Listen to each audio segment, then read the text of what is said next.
Assalamualaikum warahmatullahi wabarakatuh. Nama saya Diaryani Putri. Saya dari Universitas Sintu Maroso, FKIP Biologi. Di sini saya akan sedikit menjelaskan tentang usaha penanggulangan dampak pencemaran lingkungan. Jadi sebelum kita lanjut ke materi, jangan lupa like, comment, and subscribe. Penanggulangan secara non-teknis, suatu usaha yang dilakukan untuk mengurangi dan menanggulangi pencemaran lingkungan dengan cara menciptakan peraturan perundangan yang dapat merencanakan, mengatur, dan mengawasi segala macam bentuk kegiatan industri dan teknologi sedemikian rupa sehingga tidak terjadi pencemaran lingkungan. Perundangan yang dimaksud yaitu 1. Penyajian informasi lingkungan atau PIL. Penyajian informasi lingkungan merupakan gambaran awal tentang kegiatan yang akan diusulkan. PIL ini diberikan sebelum analisis dampak lingkungan atau AMDAL yang dilaksanakan. Secara umum, penyajian informasi lingkungan memuat tentang kegiatan yang diusulkan, kondisi lingkungan yang akan dianalisa, dampak yang mungkin terjadi akibat kegiatan yang diusulkan, serta tindakan yang direncanakan untuk mengendalikannya. Yang kedua, analisis mengenai dampak lingkungan atau AMDAL. Analisis mengenai dampak lingkungan adalah suatu studi tentang beberapa masalah yang berkaitan dengan rencana kegiatan yang diusulkan. AMDAL dapat juga diartikan sebagai suatu hasil studi mengenai dampak suatu kegiatan yang direncanakan terhadap lingkungan hidup yang diperlukan sebagai bahan pertimbangan dalam pengambilan suatu keputusan. Selanjutnya, yang ketiga, perencanaan kawasan kegiatan industri dan teknologi. Perencanaan kawasan kegiatan industri dan teknologi yang dimaksud agar jika terjadi pencemaran lingkungan dari kegiatan tersebut dapat dipantau dengan mudah dan cepat sehingga penanggulangannya dapat dilakukan secara terpadu dan daya dukung alam lingkungan sekitarnya tetap terjamin bagi kelangsungan hidup manusia. Yang keempat, pengaturan dan pengawasan kegiatan. Dalam rangka mengurangi dan menanggulangi dampak pencemaran lingkungan, perlu diadakan pengaturan dan pengawasan atas segala macam kegiatan industri. Pengaturan dan pengawasan industri yang dimaksud agar segala persyaratan keselamatan kerja dan keselamatan lingkungan dapat dipenuhi dengan baik sehingga kemungkinan terjadinya pencemaran lingkungan dapat ditekan sekecil-kecilnya. Yang terakhir yaitu menanamkan perilaku disiplin.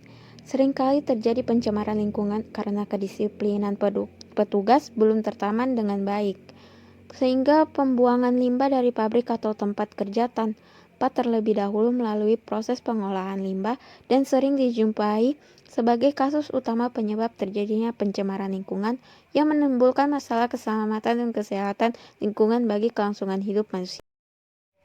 Penanggulangan pencemaran lingkungan secara teknis.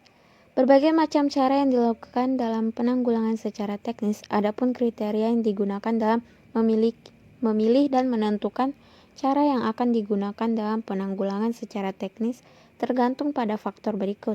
Yang pertama, mengutamakan keselamatan lingkungan. Yang kedua, teknologi telah dikuasai dengan baik. Secara teknis dan ekonomi dapat dipertanggungjawabkan. Adapun beberapa hal penanggulangan secara teknis. Yang pertama, mengubah proses.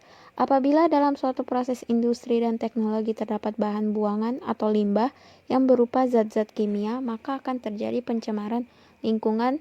Hal ini harus dihindari dengan cara yaitu dengan mengubah proses yang ada, misalnya pada industri penyamakan kulit yang menggunakan senyawa chrom sebagai bahan penyamak dapat diganti dengan semacam enzim yang tidak membahayakan lingkungan sehingga ion Cr yang biasanya ada pada limbah buangan industri penyamakan kulit dapat ditiadakan. Yang kedua, mengganti sumber energi. Sumber energi yang digunakan pada berbagai kegiatan industri dan teknologi masih mengandalkan pada pemakaian bahan bakar fosil, baik minyak bumi dan batu bara yang menghasilkan komponen pencemaran udara berupa gas. Hal ini bisa dikurangi dengan menggunakan bahan bakar liquefied natural gas yang menghasilkan gas buangan yang lebih bersih. Yang ketiga, mengolah limbah. Pengolahan limbah dari bahan buangan industri dan teknologi dimaksudkan untuk mengurangi pencemaran lingkungan. Cara pengolahan limbah ini sering disebut dengan waste treatment atau waste management. Cara mengolah limbah industri dan teknologi tergantung pada kandungan limbah serta tergantung pula rencana pembuangan olahan limbah secara permanen. Yang terakhir yaitu menambah alat bantu. Untuk cara penanggulangan pencemaran lingkungan secara teknis dilakukan dengan menambahkan alat bantu yang dapat mengurangi pencemaran. Alat bantu yang digunakan tergantung pada keadaan dan macam kegiatan. Beberapa alat bantu yang dapat digunakan untuk mengurangi atau menanggulangi pencemaran lingkungan, yaitu 1. Filter udara, kedua pengendap silikon, ketiga filter basah, keempat pengendap sistem gravitasi, kelima pengendap elektrostik. Ini adalah contoh gambar pengendap silikon filter basah. Dan ini adalah contoh alat pengendap sistem gravitasi. Dan yang terakhir yaitu alat pengendap elektrostik. Sekian penjelasan dari saya, semoga dapat bermanfaat. Wassalamualaikum warahmatullahi wabarakatuh.